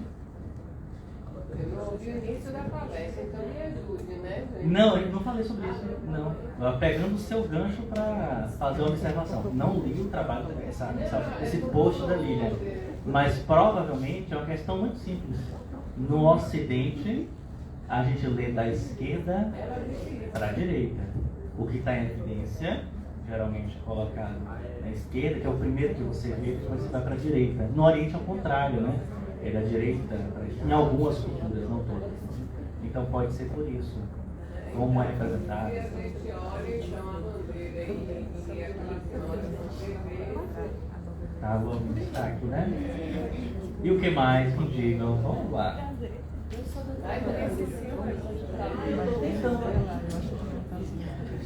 Homens, mulheres, brancos, negros. Esse quadro tem o nome de A Pátria. Representa o quê? O Brasil, né? A pátria do Brasil. Naquele período, né? Naquele momento, a ideia de tentar embranquecer, ampliar, né? O Brasil era muito forte. Tínhamos muitas telas, inclusive, que mostravam isso. Tinha essa intenção de que, com o passar do tempo, o Brasil vai ficar de miscigenado em um país branco. Tínhamos discursos que defendiam essa ideia. O legal da gente observar esse quadro, o José Murilo fala muito sobre isso, é a ideia de pensar em um Brasil que, na verdade, não é um Brasil, é uma seleção de um Brasil, é uma seleção de um recorte de um país. Nesse quadro, temos uma leitura muito clara da pátria, que é abraçada pelas pessoas, né, mulheres, homens, de cor branca, com exceção de um personagem que vamos conversar. É uma pátria que está em construção, ela está sendo costurada. É um Brasil que está sendo edificado com o passar do tempo. A bandeira está no chão justamente por isso. O bebê, tá vendo? Segurando a bandeira. Segura uma estrela. O bebê representa uma renovação, o novo Brasil, o futuro do Brasil. Por isso que ele está carregando a estrela. A criança abraça a nação. Mas por que essa criança, né? São leituras para a gente fazer, né? Qual é a visão de Brasil que se está colocando nessa tela? Mas tem mais coisas. No fundo, temos um casal que se beija, um casal de jovens namorados, que também associa essa questão da renovação, desse futuro do Brasil, que dá como cria, né? Esse Brasil jovem. Na parte de trás, nos quadros, temos do lado esquerdo Marechal Deodoro, primeiro presidente militar. Do lado direito, Tiradentes. Na mesinha do canto temos o quê? Uma virgem, temos Nossa Senhora. É um Brasil católico. Início do século XX também, né? A gente não pode nem exigir muito, porque a maioria da população era católica e não iriam representar outras expressões religiosas em uma tela com essa temática. E temos no cantinho à direita um senhor sentado. Tá vendo? Esse senhor representa o antigo, o império que é o passado. Agora temos uma república. Ele é quase invisível. É esse que algumas pessoas falam que é o mestiço, né? que é o lado do passado do Brasil. Né? E é um quadro de um aspecto muito bonito, né? Onde essa luz adentra nessa casa de uma classe média carioca, né? Iluminando justamente essa criança que está no centro. Então, todas duas estão costurando. É um trabalho coletivo construir essa pátria do Brasil, só que é um trabalho que não é representativo. São coisas diferentes. Uma parece que está dando mamar.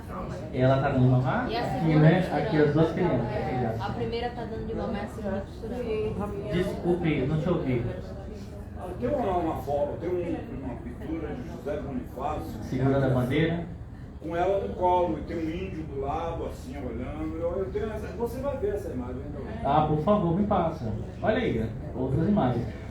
É só para dizer que tivemos outros artistas nesse mesmo período. O próprio José Murilo fala que também retratou um outro Brasil diferente, né? Um Brasil mestiço e negro. Só que não foram evidencializados. Isso vai mudar a partir da Semana de Arte Moderna, década de 30, 40, Portinari tem uma outra concepção. Mas nesse meio que fica muito presente é Não, a essa pessoa está visão. falando, acho que de fato se confunde. No fundo é uma criança. É uma Não. criança com Ou sonho, um casal. não se beijando, não. A criança no colo, os pezinhos lá. É uma criança segurando a criança. Não, é um... Não, ali é uma criança.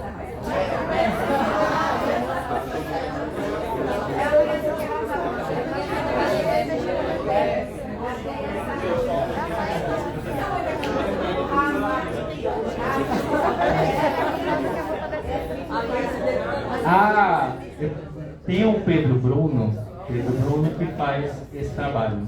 E tem, aí que estou engano, né? Tem um outro trabalho que mostra o casal de namorados. Eu acho que foi isso. Mas ali no fundo tem um casal, tem o senhor que representa o passado. Verdade. Ainda bem que vocês falaram para o povo não pensar que é desse casal.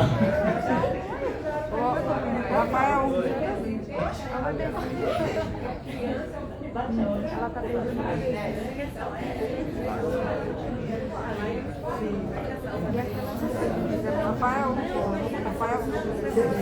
Rafael, depois de Nossa Senhora, tem um quadro ali, na mesa. Tem esse quadro, o quadro que está embaixo, eu não lembro exatamente o nome, mas é de algum general, algum personagem desse momento da independência. Tem esse quadrozinho embaixo mesmo. No canto.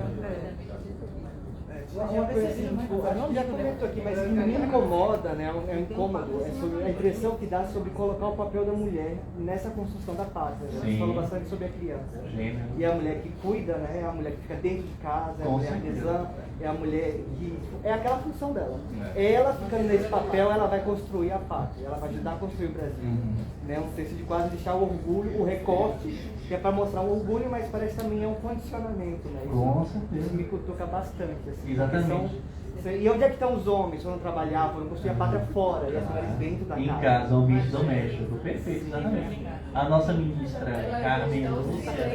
Silenciadinha. As cabeças estão baixas, estão sabe? A postura, né? Exato. A nossa ministra Carmen Lúcia, inclusive, foi um vídeo que sempre está sendo compartilhado lá no Instagram, fala sobre essa questão do século XIX, das mulheres com o piano, né? O piano é um instrumento que fica em casa. Não é um violão para você sair. Toca em casa, entreter os convidados, etc. Isso é muito comum no século XIX, os códigos de etiqueta, né? O que mandava a mulher fazer, né? O que ela fazia. Então, olha aqui, perfeito. Olha aí, tá vendo? Olha, um clássico exemplo. A pergunta do nosso amigo, tá? De como as fontes, né, são lidas de formas distintas, né? No aspecto de gênero, etc. É exatamente. Mudou também até muito cinematográfico. As mulheres de Atenas e se voltaram ao passado, as espartanas também que ficavam em casa, não iam para a guerra, mas cuidando da casa, do plantio, das mulheres, esperando que os maridos chegassem. Então era sempre a mulher feminista, mas ao mesmo tempo como um fonte de sobrevivência daquela sociedade, daquela comunidade. Era uma roda toda. Agora, isso significa que elas não eram intelectuais, De forma alguma. que elas não escreviam, que não eram mulheres capazes. Por exemplo, sabe, você vai para a questão da Idade Média, por exemplo, 12 ali, no caso, você vai encontrar mulheres que escreviam, tinham literaturas publicadas, por exemplo, uma mulher francesa chamada Margarita Poré, ela tem um livro escrito dentro da Idade Média, ela escreveu um livro chamado Espelho da Alma, era uma mística, só que os seus livros foram queimados. Então a mulher, ela não era, é como os escravos, né? Os escravos não eram inofensivos, eles agiam contra a opressão, eles também escreviam. Infelizmente, a cultura se faz como se fosse uma mulher que era, né, parada, submissa, mas ela completamente inteligente. Não era uma carreira. Mais alguém quer falar alguma coisa? Isso era o natural. Ele deixa a interpretação verdadeira da alma, ele já explica cada parte. A interpretação perde o valor. Não te ouvi direito. Se tem algum pintor, pode me corrigir. Por exemplo, se faz a interpretação da obra. A pessoa que produziu essa pintura no relato, ela sabe que ela pensando onde estava fazendo a interpretação verdadeira da arte. Não. Essa é uma discussão muito legal, muito boa, que é a questão da pessoa que cria. O criador, ele é um ser consciente. Ele age naquele contexto, bebendo dos frutos, né, do que ele entende como inspiração naquele período que ele faz a obra. É aquilo que Platão, Sócrates fala que o ato de criar e você colocar de si na obra. E ele tem perfeita consciência do que está fazendo. A grande questão é que os valores dele não são os nossos, de um outro tempo. E na história a gente tem que ter muito cuidado quando faz esse tipo de trabalho para não cometer anacronismo, que é olhar essa época com os olhares de hoje, querer fazer julgamentos e tal. Naquele período é um outro contexto, é uma outra realidade. Essas discussões que são tão caras para a gente hoje eram importantes, claro, né? Mas não tinham a mesma divulgação, a mesma importância, o mesmo envolvimento que tinha nesse período da década de 20, 30, né? Era uma outra margem de diálogo e de contexto.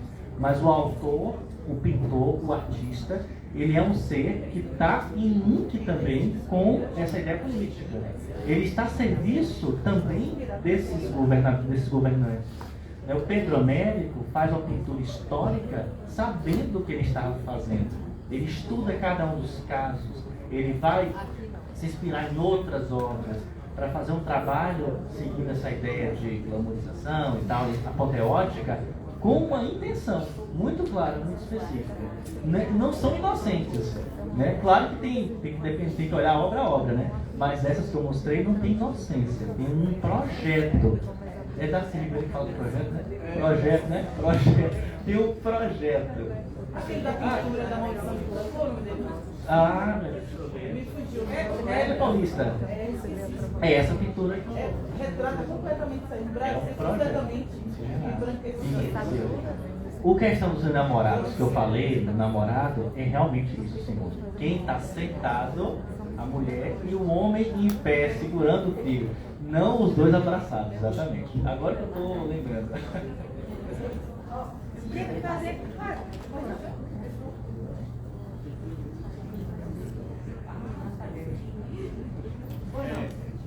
Você falou no começo que os primeiros seres tiveram pouco de influência externa, né?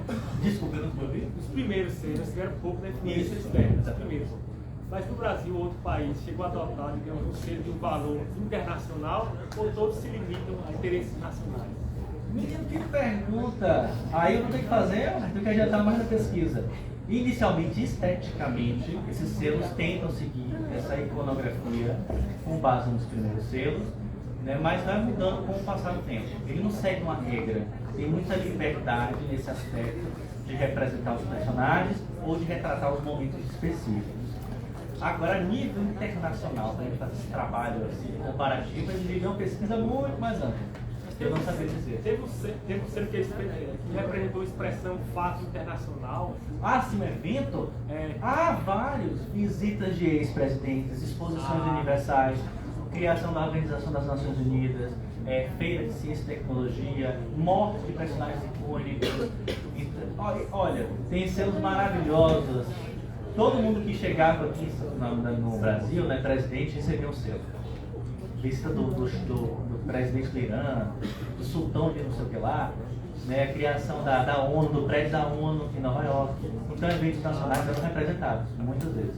Por isso que eu falo que é muito bacana para a gente que é professor, utilizar os selos como, não ilustração somente, como fonte para analisar um contexto do período. Porque dá para fazer um monte de abordagem. E eu vou aproveitar aqui a oportunidade da palestra para a gente lembrar quem gosta de arte, quem passou a gostar, né, de iconografia. Vamos fazer nessa sexta-feira de noite online o nosso curso Lendo Arte, Lendo Imagens. A primeira parte do curso vai ser online e a segunda parte do curso vai ser uma visita fechada na Galeria Paulo Darzé, no Corredor da Vitória, para falar sobre arte contemporânea. Vamos fechar a primeira, já fechamos a primeira turma, vamos fechar agora, mas já tem uma outra turma. Aí quem tiver interesse, manda mensagem no Instagram, que eu postei aí, ou no telefone, que eu vou passar agora. Que eu não lembro agora do telefone. Fátima. Assessora meu nome. 71988 66 1271. E Instagram é Rafa Dantas Storarte. Mas começa amanhã. E se alguém quiser, já cabe. Cabe ainda, né? Olha aí. Vamos fechar a primeira. Essa parte não vamos falar especialmente de selos. Vamos trabalhar com pinturas, gravuras de artistas modernistas no decorrer do século XX, até mais ou menos a década de 80. Aí no outro curso, vamos falar sobre barroco, neoclássico e só depois volto com vocês aqui no museu com o violino. Gente, fazendo um paralelo entre o que Rafael falou, de toda essa iconografia, todas as imagens, todas as retratações que tiveram nesses selos, a gente pode analisar também um pouco sobre o surgimento dos museus. Né? Até o século XVIII, os museus não se preocupavam nem com o texto, nem com a etiqueta, porque já se presumia, né, que as pessoas que fossem ter acesso a esse espaço eram inicialmente só convidados, depois estudiosos, especialistas, cientistas, também eram convidados a ter acesso a esse espaço, né? E o que era esse acervo? Justamente a retratação, símbolos de poder e riqueza desses seus donos. Então, assim, os museus realmente eram muito mais elitizados, né? Não se compara. E a preocupação realmente não tinha com essa questão, né, da educação, da função social do museu, nada. Tanto é que nem texto tinha. Com a Revolução Francesa, no final do século XVIII, é que o museu começa a ser aberto ao grande público, né? E a partir daí começa a ter uma série de evoluções que vão marcando essa trajetória, né, da história dos museus e que realmente hoje chega até a função social que tem. Né? Mas realmente o que você retratou no museu, eu estava o tempo todo me lembrando, né, justamente dessa história dos museus. Né, justamente essa retratação, né, o acervo exposto era só realmente o que fosse o que retratasse uma elite econômica, social, cultural, né? E a gente sabe que ainda hoje muitos museus já surgiram, nós temos o Museu da Favela, nós temos muitos museus hoje que retratam o cotidiano do povo brasileiro, né? Mas a gente não pode negar que realmente o grande acervo, o grande público, o grande contingente do patrimônio que está nos museus é justamente para a retratação dessa elite cultural, social, política, né, essa hegemonia. E aproveitando a exposição da nossa diretora Lina, ontem foi dia do Patrimônio Histórico, 17 de agosto, e já que ela falou da Revolução Francesa, o que acontece na Revolução Francesa é que temos a queda, né, do rei, da rainha, etc. E começam a destruir um monte de coisa. Né, palácio e tal, o próprio Palácio de Versailles é invadido, né, saqueado, vendido, e algumas pessoas começam a falar, opa, temos que botar ordem na casa e preservar algumas coisas. Então, a nível de patrimônio, as discussões começam nessa virada do século XIX, vai ser aperfeiçoada no século XIX. No Brasil tarda para vir um pouco, porque só com o surgimento do IFAM na década de 30 é que a gente começa a preservar de fato alguns ícones da nossa urbanidade, da nossa materialidade, mas mesmo assim a gente perdeu muita coisa. E aproveitando ainda a provocação da nossa amiga, o museu é um espaço sempre vivo. Ainda hoje é muito forte essa visão de um espaço elitizado, né? Porque bebe dessa origem de uma forma ou de outra, mas o museu é um espaço de todos. O museu é um espaço de compartilhamento, de encontro, de ver novas formas de entender a sociedade, né? As transformações da sociedade ao longo do tempo. E a gente tem que quebrar com essas visões e convidar mais e mais pessoas para vir para os museus, porque é esse que é o exercício bacana de divulgar o conhecimento, a informação e aproveitando os jovens. Eu sou jovem, mas não tão jovem assim, eu 31 já, mas aproveitar as redes sociais, que é esse grande poder que vocês têm na mão para compartilhar conhecimento, informações, assuntos, né, nesse sentido também, né? Porque, olhem, alguns anos atrás não tínhamos Instagram, Facebook, mas as pessoas enviavam cartas, tinham grupo de leitura, faziam um monte de coisa, né? E hoje, com tudo isso, a gente tem que aproveitar também para divulgar um pouco de conhecimento, de identidade. O que estamos falando hoje, né, também toca na identidade de nós, né, do povo, do que somos hoje. O senhor falava um pouco sobre a década do século XIX, você falou um pouco sobre Getúlio. Eu queria saber o que ocasionou o governo ter terminado da forma que todo mundo já conhece, né, com o antigo presidente se suicidando, né, e acabando daquela forma. A história de Getúlio é bem curiosa, porque ele pega um período de um Brasil em constantes transformações, né? Primeiro que ele chega no poder já com um apoio distante, era muito diferente do que hoje a gente tem a urnazinha eletrônica para votar. Ele acaba chegando nesse momento com um apoio expressivo de parte da elite política e do povo brasileiro na primeira metade do século XX, e com o passar do tempo ele vai seguindo a linha mais ditatorial. Ele vai tomar esse governo à força, é o que a gente tem como Estado Novo. O que alguns estudiosos apontam sobre essa queda do Getúlio, o suicídio do Getúlio, e especialmente o Thomas Skidmore, e entre outros, é que, isso é uma questão importantíssima, é que estrategicamente o suicídio do Getúlio adiou por alguns anos o que a gente viu em 1964, com o golpe militar, a ditadura militar. Porque Getúlio, mesmo tendo um período ditatorial, ele não tinha controle sobre tudo e ele lidava diretamente com forças muito fortes, opondo-se a ele para literalmente pegar o poder. Então, o clamor, o caos que foi a morte de Getúlio, segundo algumas leituras possíveis, são interpretações, adiou em alguns anos o que veio acontecer em 1964 com o golpe de uma ditadura civil militar aqui no Brasil.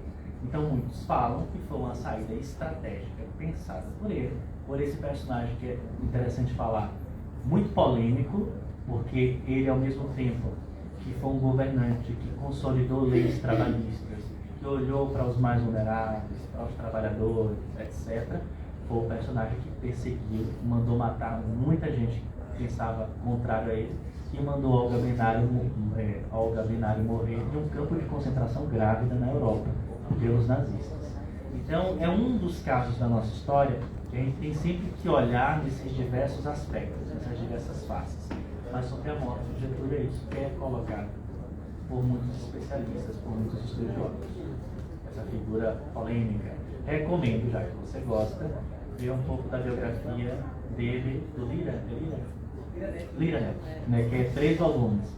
Bem bacana. E, se não puder ver agora, dê uma olhada no Google, mas não veja só na Wikipedia. Porque a Wikipedia tem problemas, né? Vocês que trabalham com pesquisa. Toda pessoa pode pesquisar e escrever na Wikipedia. Eu posso, né, fazer uma conta e escrever qualquer coisa lá. Tem até um crivo de referência e tal, mas a gente tem que ter muita atenção, ler com muita atenção, porque nem sempre as informações são corretas e estão referenciadas. Vocês perceberam que ao longo da minha apresentação eu citei um monte de autor, um monte de gente. Porque o que eu estou falando não foi invenção minha. eu li de algum lugar. E esse exercício a gente tem que ter para fazer qualquer tipo de trabalho. Então, quando você pesquisar sobre leitura por todo personagem, veja especialmente sites que são escritos por pesquisadores, historiadores, que tem lá, fulano de tal escreveu, academia.edu, Cielo, que tem textos mais bacanas para você compreender o que foi o período de Vargas. E eu vou aproveitar mais ainda, porque eu sei, né, conversando com os meus alunos, que ninguém nem está lendo mais. Hoje em dia, você passa um texto de uma página para os meninos reclamam. Na nossa época, a gente lia texto de 10, 12, 15 páginas para uma aula no outro dia seguinte. Viu? Eu sou da década de 90. O que é que faz hoje? Vá no YouTube, não é? Estou errado? Pesquisa lá alguma temática e vê algum canal de história falando sobre... Assiste parabólica. Né? E isso é muito problemático, porque quem faz esses vídeos e grava no YouTube, quem faz, em muitos casos, essas campanhas, esse negócio de Instagram, nem sempre é professor, nem sempre é historiador.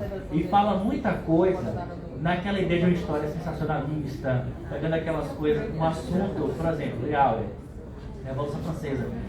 E distende o assunto a tal ponto que você não está falando da história daquele momento, está falando sobre outra coisa.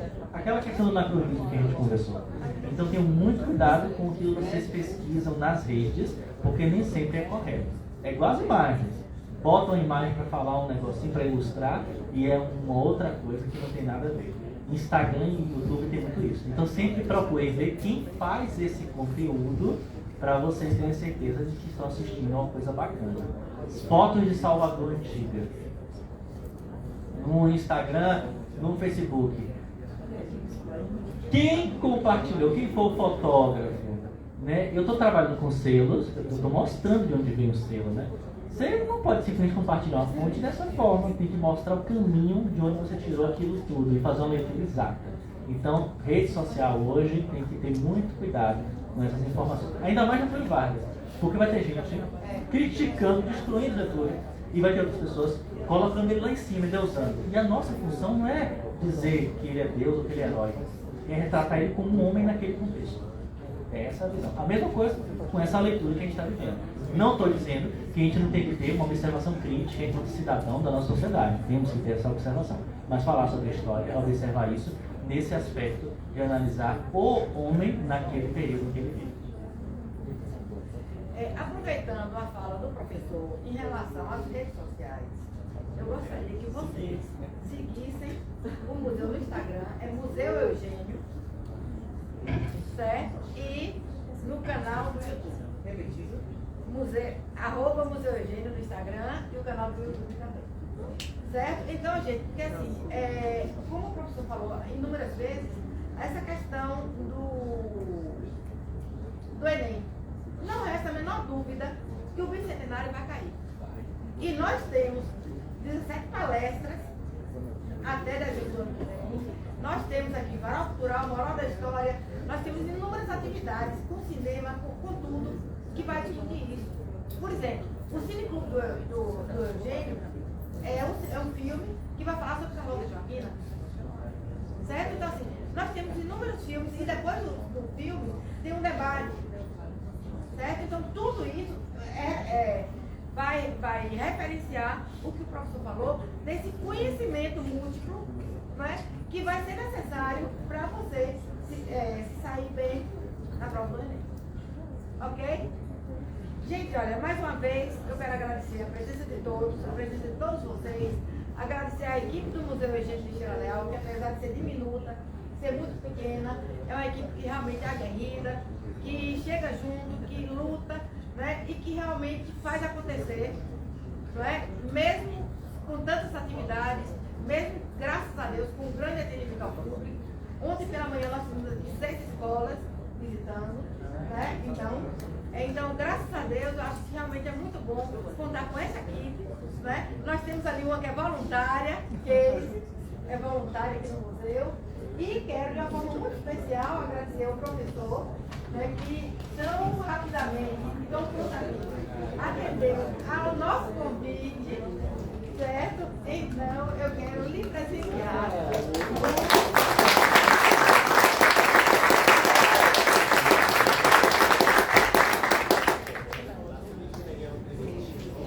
Eu quero lhe presentear com a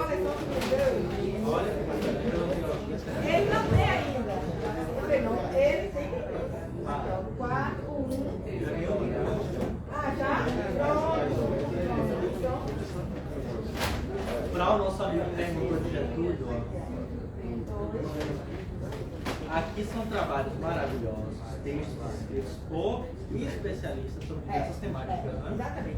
Economia, política, sociedade, arte, literatura. Né? Então são vários temas, né, que estão retratados nessas palestras, são 97 palestras, que nós conseguimos o patrocínio da Assembleia Legislativa e que conseguimos publicar, né, colocar essas 97 palestras em livros. Né? Então, o nosso fundo é justamente doar, destinar a bibliotecas, né, e a estudiosos da cultura da Bahia, especialmente. Então, para nós é uma honra.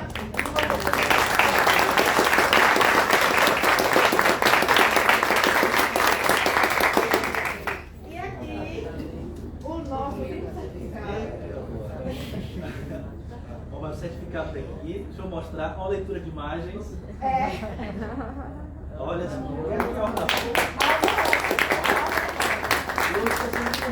condecorado hoje, com a Ordem da Rosa, uma ordem do século XIX, de um lado e do outro. Na próxima a gente vai conversar sobre ela. Né? Pronto, mas eu já vou lhe fazer um convite. Para você realizar o nosso seminário da Patrimônio Mundial. Ah, que maravilha, é um prazer. Muita coisa que você falou aí, é patrimônio. Falamos no curso, Fátima.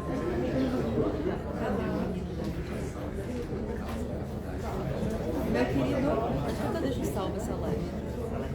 Não postar no Instagram, fica salvo na minha live. A gente tem que ter salvo. Na sua estante ainda cabe alguma coisa. Ele livro sem capa, então. Pode fechar a live. Pode fechar? E aí depois.